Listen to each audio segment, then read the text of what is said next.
plano ko mamayang hapon ay umpisahan ang may malikot na bat. May malikot na bat. Ayan, sa mga kasama namin. Diyon yung pa isa maliit.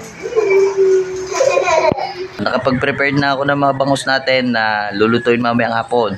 So, ang isang piraso niya is bebenta namin ng paghilaw, 100. Pagka luto, 110. Nakamarinate na yan sa mixture ng suka, paminta at asin at bawang. Yan, overnight na to. So, hopefully, nakamarinate na siya.